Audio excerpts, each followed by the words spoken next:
Welcome to Saturday Agenda. I'm Kelmany Dukart. An update on some breaking news coming out of the White House this morning. Special counsel Richard Saber releasing a statement saying that 5 additional pages of classified materials been found at President Biden's Wilmington home in his library. The new documents have been given to the Justice Department. This, of course, adds to the classified documents from his time as vice president that have already been found in offices at the Penn Biden Center and the garage where he keeps his Corvette. Congressman Jim Jordan announced that he's launching an investigation into those documents and the Justice Department's handling of the situation.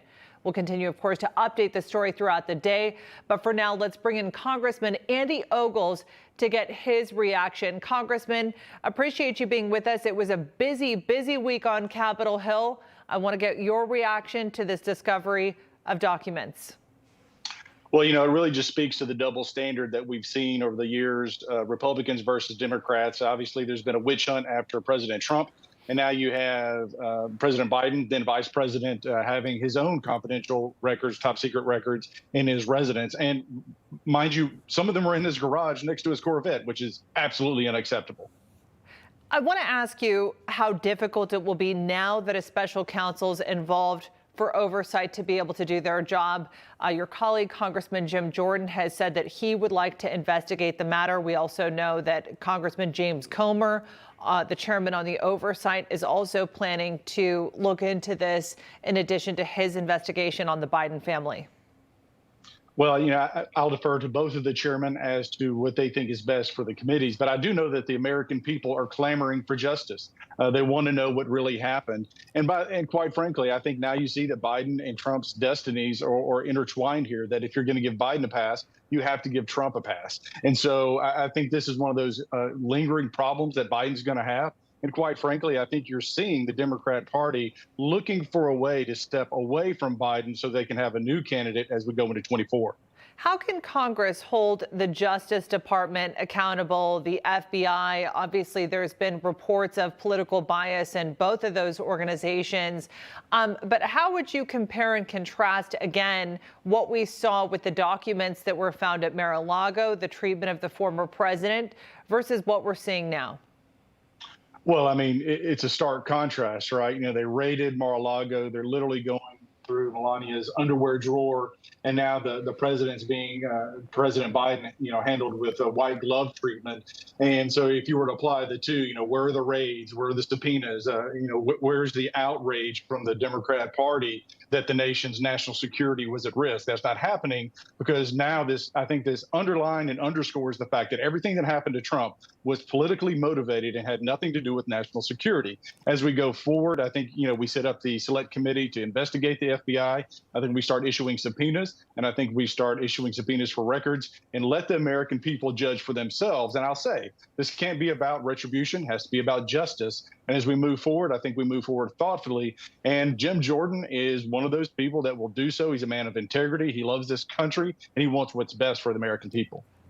I want to also get your reaction to what we've heard from President Biden on this, whether you feel that he's been transparent enough and what the White House strategy has been to remove him essentially from the situation, saying that, he's being kept out of the process here and there. Well, I think we saw that during the campaign, right? They hit him in the basement because he was his own worst enemy. And I think they have to do the same thing here. But the strategy coming out of the White House is to lie and obfuscate the truth and say it over and over again and hope that it becomes taken as truth. But now that we have the select committee, now that we're going to have these subpoenas issued, that's not going to be good enough. I think we as Republicans are ready for the 24 election. We're going to have a clear message to the American people. We're going to take this government back. We're going to take this country back, and enough of the Biden, criminal enterprise. Congressman, again, it was a busy week on Capitol Hill. 2 new investigative committees that were formed, but also we know one of the major priorities within the GOP is balancing the budget. Are we in for a showdown over the debt ceiling standoff? And again, with the letter that Treasury Secretary Janet Yellen just sent to members of Congress regarding what the debt limit spending levels will be. Talk to us a little bit about that, being the fact that you'll be on the Financial Services Committee. Well, I was one of the 20 that held out in the race for speaker.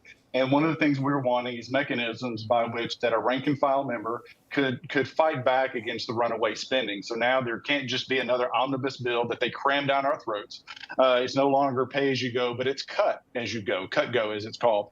And so now we've got to find ways to spend money by cutting the budget. If we do another continuing resolution instead of actually planning out a 10-year plan for a budget and balancing the budget as we go forward. There's automatic budget cuts associated with every single continuing resolution. What that does is that incentivizes Congress to do their job.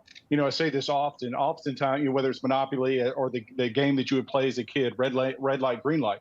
The rules of a game can favor a player. The rules of the game can actually determine the outcome.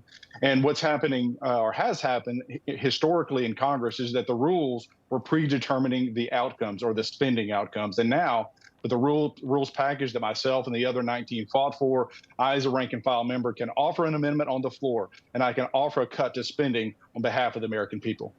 Well, Tuesday feels like a month ago at this point, but on Tuesday, yeah, the GOP had passed, again, the measure to repeal funding for those 87,000 IRS agents.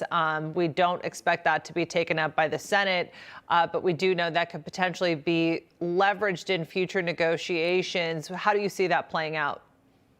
Just as you say, I think that's a leverage point. You know, the House, under the leadership of McCarthy and Scalise and the team, we're going to get a lot of good legislation passed. Now, it's incumbent upon the Senate to do their job and fight for the American people. Look, we have a porous border. And whether your issue is national security, whether it's economic, the burden that it's placing on communities all across this country, maybe it's the fentanyl. The fact that now because of fentanyl, that every community in America is a border town because of overdoses in our inner cities and on our college campuses.